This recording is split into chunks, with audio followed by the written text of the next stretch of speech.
Esta mañana se ha producido un acontecimiento extraordinario. En una sola sesión, las fuerzas ucranianas capturaron en Kursk, Ucrania, a 102 soldados rusos.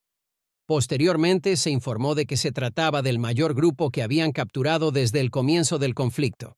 La iniciativa Quiero Vivir, supervisada por la inteligencia ucraniana, subió recientemente un vídeo en el que aparecían decenas de hombres uniformados tumbados boca abajo a un lado de la carretera.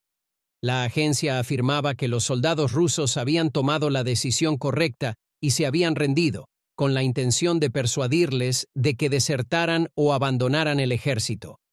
La afirmación de que los soldados rusos fueron abandonados por sus mandos y que estos huyeron para evitar ser capturados se hizo en la declaración que aparecía debajo del vídeo.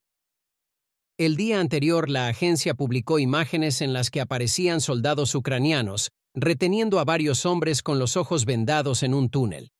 Los soldados pertenecían al 408 Regimiento de Fusiles Motorizados de Rusia y a las Fuerzas Especiales Chechenas, según un informe de Quiero Vivir.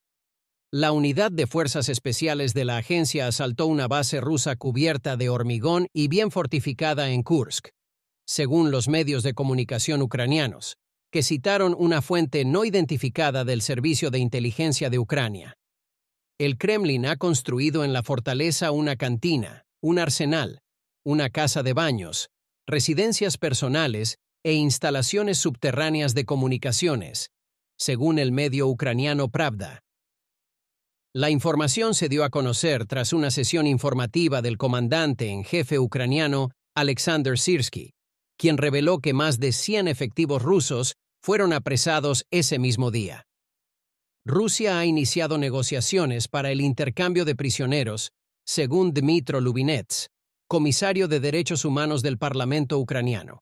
Esto representa un cambio sustancial con respecto a la postura de Rusia en mayo, cuando la comisaria de Derechos Humanos, Tatiana Moskalkova, declaró que las negociaciones con Ucrania llevaban meses estancadas. Moskalkova, que entonces acusó a Kiev de plantear exigencias exageradas, no afirmó si Rusia había vuelto a la mesa de negociaciones. Ucrania no ha revelado formalmente el número de soldados rusos que ha capturado desde su ataque sorpresa del 6 de agosto, pero ha afirmado que la cifra es de cientos. Kiev declaró que la mayoría de los individuos apresados en Kursk eran soldados rusos, jóvenes varones que estaban completando un año de servicio militar obligatorio. También puso en duda las garantías del presidente ruso, Vladimir Putin, de que no se enviaría a nadie a combatir directamente. La iniciativa Quiero Vivir ha publicado numerosos vídeos de prisioneros de guerra rusos detenidos en Kursk. Se trata de imágenes de combatientes chechenos con los ojos vendados. Alexander Syrskyi, el comandante en jefe, emitió la siguiente declaración. Desde que comenzó la ofensiva hace 10 días, Ucrania ha mantenido el control sobre 1.150 kilómetros cuadrados, 444 millas cuadradas, de territorio ruso, que incluye 82 pueblos y ciudades. La portavoz del Pentágono, Sabrina Singh, declaró que Estados Unidos sigue investigando los objetivos de Ucrania en su ofensiva contra Rusia, tras una conversación telefónica mantenida el miércoles entre el secretario de Defensa estadounidense, Lloyd Austin, y el ministro de Defensa ucraniano, Rostem Umerov.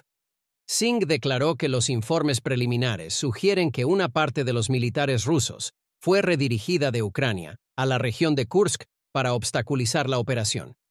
Sin embargo, no proporcionó una evaluación de si las líneas de suministro rusas al territorio ucraniano ocupado, incluido Donbass, se vieron afectadas. El obstáculo más reciente para Estados Unidos y otros países que apoyan los esfuerzos de Ucrania por restringir el uso de armamento en Rusia, excepto para fines limitados de autodefensa, es la acción de Ucrania contra Rusia. Chris Miller, investigador principal del American Enterprise Institute, aportó sus comentarios. El hecho de que Ucrania pueda emplear ahora en esta operación diversos equipos suministrados por Occidente, además de los estadounidenses, implica que quienes creían que el ataque de Ucrania contra Rusia era una clara línea roja se han convencido ahora de su validez. Sin embargo, en realidad, no existía tal línea. Zelensky declaró que Ucrania había establecido un centro de mando militar en la ciudad regional de Sudza, en Kursk. Syrskyi declaró que el centro se utilizaría para mantener el orden público y atender las necesidades básicas de los residentes locales. El presidente rindió homenaje a los militares ucranianos de la región por la renovación del Fondo de Intercambio para el canje de prisioneros durante su habitual discurso por vídeo del miércoles. Dmytro Lubinets, comisionado parlamentario para los derechos humanos en Kiev, declaró en televisión que las autoridades rusas habían tendido la mano a Ucrania en relación con la posibilidad de un intercambio de prisioneros. Dmytro Lubinets declinó proporcionar datos concretos, como el número total de capturados. Según publicó el jueves en Telegram el ministro de Defensa ruso, Andrei Belousov, el Ministerio de Defensa en Moscú mantiene actualmente conversaciones con las autoridades militares para garantizar la seguridad de la población en las regiones fronterizas. Belousov deliberó sobre las estrategias para salvaguardar la integridad e inviolabilidad de la región de Belgorod, fronteriza con Kursk, de la agresión ucraniana. Declaró que supervisaría directamente su ejecución.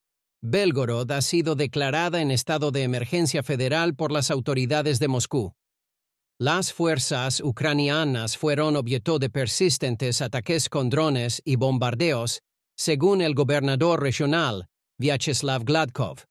Las fuerzas rusas se han acercado a la ciudad de Pokrovsk, en la región de Donetsk, hasta 10 kilómetros, mientras persisten los combates en el este de Ucrania. El jefe de la administración local, Serhiy Dobryak, instó a los residentes a huir de la ciudad, que es un centro logístico crítico para Ucrania en la región. En un vídeo publicado en su página web, afirmó que la situación se está deteriorando. Entretanto, Kiev ha iniciado una serie de ataques contra aeropuertos, puertos y depósitos de petróleo en otras regiones de Rusia, con el fin de socavar el esfuerzo bélico del Kremlin, mientras las fuerzas ucranianas se esfuerzan por aislar una importante agrupación militar rusa que se encuentra atrapada entre un río de la provincia rusa de Kursk y la frontera ucraniana. Una enorme conflagración en las instalaciones fue causada por un ataque con misiles ucranianos contra el puerto de Kavkaz, en el Mar Negro, que alcanzó a un gran transbordador de carga cargado de combustible, según informaron funcionarios rusos y ucranianos y vídeos publicados en las redes sociales.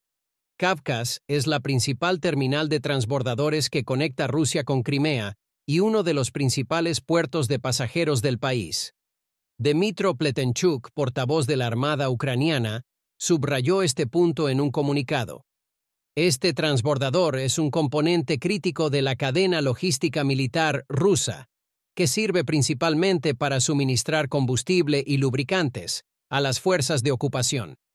También transporta armas. El ataque al puerto es el más reciente de los continuos esfuerzos de Ucrania por intensificar sus ataques dentro de Rusia. Las dos naciones se han enzarzado en una sucesión de golpes y contragolpes, empleando tanto ataques directos como drones y ataques de artillería guiados con mayor precisión.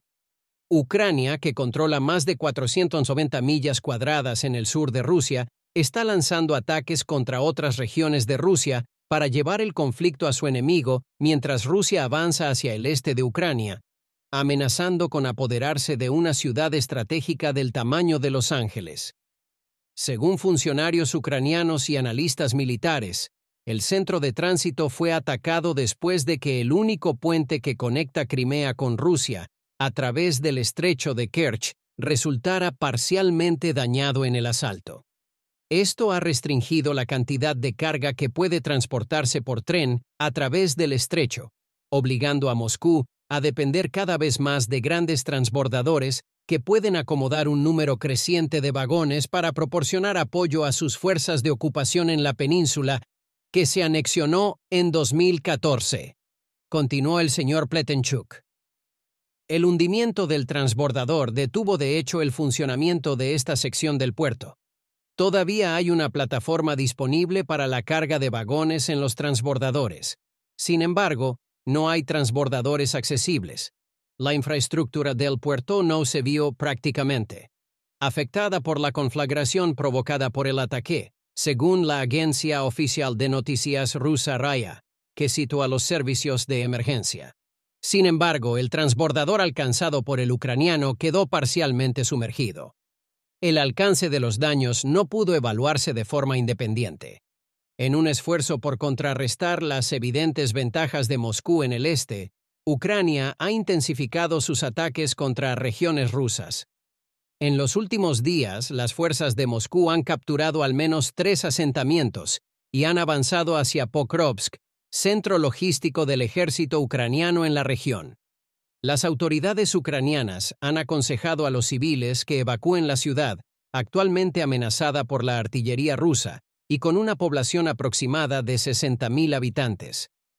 Aunque el Kremlin ha enviado refuerzos a la región de Kursk en un esfuerzo por impedir el avance de Ucrania, ha declarado explícitamente que no renunciará a su ofensiva en la región oriental, que abarca las ciudades de Pokrovsk y Toretsk, así como la localidad de New York.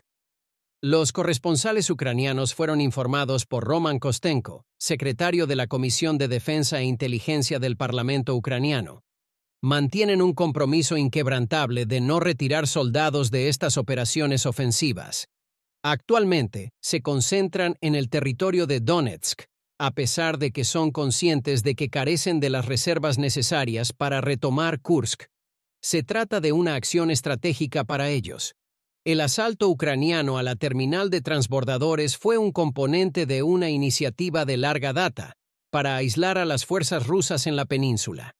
La península fue un punto de lanzamiento crítico para la ocupación rusa a gran escala y siguió proporcionando apoyo a las fuerzas de ocupación rusas en el sur de Ucrania. Además, los ucranianos emplearon drones de largo alcance para atacar al amanecer del jueves el aeródromo militar de Marinovka, en la región rusa de Volgogrado, que se encuentra a unos 290 kilómetros de la frontera ucraniana. Imágenes de satélite verificadas por analistas militares y datos de la NASA que rastrean los incendios, así como vídeos y fotografías que circulan por las redes sociales geolocalizados por analistas militares, indican que los ataques causaron daños en hangares y otras instalaciones de la base. Según el gobernador de Volgogrado, Andrei Bocharov, la mayoría de los vehículos aéreos no tripulados, UAV, quedaron destruidos como consecuencia de los restos que descendieron del cielo. El ataque se produjo después de que Kiev intensificara la semana pasada sus ataques contra 4 aeródromos del oeste de Rusia. Simultáneamente, una gran conflagración en las instalaciones de almacenamiento de petróleo de Proletarsk, en el sur de la región rusa de Rostov, se prolongó durante casi una semana tras un ataque ucraniano con drones el 18 de agosto.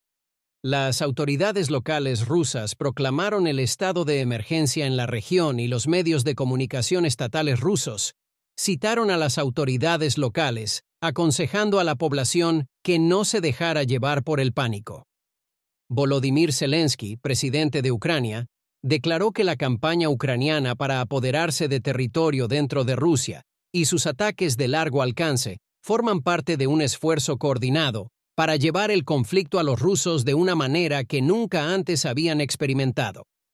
Volodymyr Zelensky declaró esto en un foro para veteranos militares. Es imperativo que todos comprendamos la necesidad de generar tantas complicaciones para el Estado ruso en su territorio como sea posible, con el fin de expulsar al ocupante de nuestro territorio. Este heroico empeño es cada vez más preciso, eficaz y de largo alcance. El presidente ruso Vladimir Putin se ha esforzado por desvincularse de la pérdida de cientos de kilómetros cuadrados de territorio ruso. Durante una reunión en línea con políticos, incluidos los gobernadores de las regiones de Kursk, Belgorod y Briansk, el líder ruso se refirió a las pérdidas territoriales como problemas de seguridad e insinuó que las fuerzas de seguridad eran responsables de los problemas en Kursk. Unos 133.000 civiles habían sido evacuados de las zonas fronterizas de la región de Kursk, según Alexei Smirnov, gobernador interino. Quedaban aproximadamente 20.000 civiles. Las autoridades ucranianas prevén que los cálculos rusos en el campo de batalla se harán más intrincados ya que las fuerzas ucranianas amenazan con rodear una importante agrupación militar rusa que se encuentra confinada entre el tramo occidental del río Seim y la frontera ucraniana. El último de los 3 puentes que atraviesan la serpenteante vía fluvial se derrumbó esta semana. Rusia respondió construyendo pasos provisionales. Sin embargo, estos fueron rápidamente blanco de la artillería y los drones ucranianos, como demuestran las imágenes de combate verificadas por analistas militares. Según funcionarios ucranianos, en una bolsa de 270 millas cuadradas puede haber hasta 3.000 efectivos rusos. Es imposible determinar de forma independiente el número de rusos en las inmediaciones. Por primera vez, el teniente general Mykola Oleshchuk, comandante de la Fuerza Aérea Ucraniana, reveló que Kiev había empleado sus propios aviones de guerra para lanzar bombas guiadas, suministradas por sus aliados occidentales contra objetivos dentro de Rusia como parte de la Operación Kursk. Esta semana publicó un vídeo que mostraba la destrucción de 2 pasos fronterizos en el río Seim y un ataque contra una base rusa. En la descripción del vídeo se podía leer: "Este es el aspecto de un bombardeo de la Fuerza Aérea sobre una base de destacamento en la región de Kursk, utilizando bombas GBU-39 estadounidenses de alta precisión". Simultáneamente, el gobierno alemán se enfrenta a una creciente presión interna para que retire su apoyo a Ucrania y negocie más firmemente con Rusia para concluir el conflicto. En medio de intensas disputas presupuestarias y del creciente número de pruebas que indican que Ucrania fue responsable de la explosión de los gasoductos entre Rusia y Alemania, el canciller Olaf Scholz se esfuerza por disipar las preocupaciones de que Berlín pueda reducir su ayuda. Durante un reciente discurso en Moldavia, Scholz insistió en que Alemania mantendrá su apoyo a Ucrania mientras sea necesario y seguirá siendo el mayor apoyo nacional de Ucrania en Europa. Pero el gobierno tripartito de coalición es cada vez más controvertido y se prevé que obtenga buenos resultados en las críticas elecciones estatales de septiembre. Tanto los partidos de extrema izquierda como los de extrema derecha abogan por el cese de la ayuda militar a Kiev. El requisito constitucional de que la nueva deuda presupuestaria no supere el 0,35% del PIB es la principal carga para el gobierno, que actualmente tiene dificultades para tomar decisiones fiscales importantes. Sin embargo, el gobierno puede sufrir una humillación si el fiscal general acusa a algún funcionario ucraniano en relación con la explosión de 3 de los 4 gasoductos Nord Stream entre Rusia y Alemania en 2022. Los intentos del gobierno de detener a un buzo ucraniano que reside en Polonia fueron infructuosos. Esto ha dado lugar a acusaciones de que el gobierno polaco, que se había opuesto firmemente a la decisión de Alemania de construir los gasoductos, también podría haber colaborado en su destrucción. Alemania mantiene una tensa relación con Polonia, y las sospechas han suscitado dudas sobre el apoyo incondicional de Alemania a Ucrania. Donald Tusk, el primer ministro polaco, respondió a las críticas alemanas de que las autoridades polacas no habían prestado suficiente ayuda en la investigación con palabras severas. Tusk visitó X y declaró en inglés que los proponentes e iniciadores de Nord Stream 1 y 2 deberían abstenerse de hablar y pedir disculpas. Sin embargo, el presupuesto de 2025 tiene una correlación más directa con las tensiones de Alemania con Ucrania. A pesar de la exigencia legal de equilibrio presupuestario, el ministro de Finanzas, Christian Lindner, se muestra inflexible a la hora de evitar subidas de impuestos y recortes presupuestarios. Esto ha ejercido presión sobre la ayuda del gobierno a Ucrania y sobre la garantía del señor Scholz, hecha hace 2 años y medio, inmediatamente después del comienzo del conflicto, de que Alemania alcanzaría un punto de inflexión estratégico y aumentaría sus gastos militares. Desde entonces, Alemania ha financiado principalmente su mayor gasto militar con cargo a un fondo especial de 100.000 millones de euros, independiente del presupuesto ordinario. Se prevé que este fondo se agote en 2027. El señor Lindner ha mantenido que el gobierno debe dejar de pedir prestado de fuentes ajenas al presupuesto para iniciativas especiales, como el aumento del gasto militar. Tras el rechazo de sus propuestas iniciales, la coalición alcanzó el pasado viernes un acuerdo para reducir su objetivo de déficit presupuestario para 2025 de 17.000 millones de euros, 18.900 millones de dólares, a 12.000 millones de euros. El periódico alemán Frankfurter Allgemeine Sonntagszeitung informó de que el señor Lindner sugirió que el gobierno suspendiera la concesión de nuevas ayudas militares a Ucrania hasta que se restablezcan totalmente los recursos presupuestarios como parte del acuerdo. El mes pasado, el gobierno redujo la financiación para Ucrania en 2025 de 7.500 millones de euros a 4.000 millones. El argumento fue que los ingresos previstos de los activos rusos incautados en Europa compensarían el déficit, según un plan acordado en una cumbre de los países del G7, celebrada en Italia en junio. Allí, el G7 acordó ofrecer a Ucrania un préstamo de 50.000 millones de dólares, con los activos rusos incautados como garantía. Junto con los fondos aportados por las distintas naciones, el señor Scholz declaró que esto superaría la cantidad de ayuda que se ha prestado a Ucrania hasta la fecha. Alemania, el mayor partidario europeo de la guerra de Ucrania contra la ocupación rusa, ha proporcionado más de 14.000 millones de euros en apoyo, principalmente militar, desde la invasión en febrero de 2022 hasta finales de junio de 2024, según el Instituto Kiel para la Economía Mundial. Scholz subrayó que no tenía conocimiento previo de la decisión de Ucrania de invadir Rusia en la región de Kursk cuando se le preguntó al respecto. Esta operación está severamente restringida tanto en términos de espacio como, muy probablemente, de tiempo.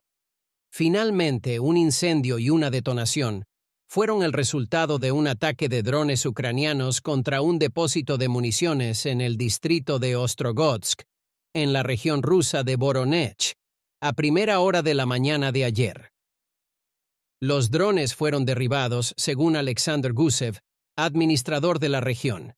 Sin embargo, el almacén fue incinerado por la caída de escombros, a lo que siguió una explosión.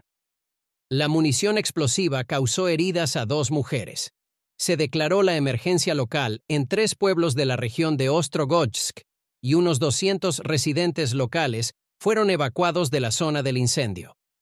También se produjo un corte de electricidad en uno de los pueblos, y una línea de transmisión eléctrica también resultó dañada en el ataque.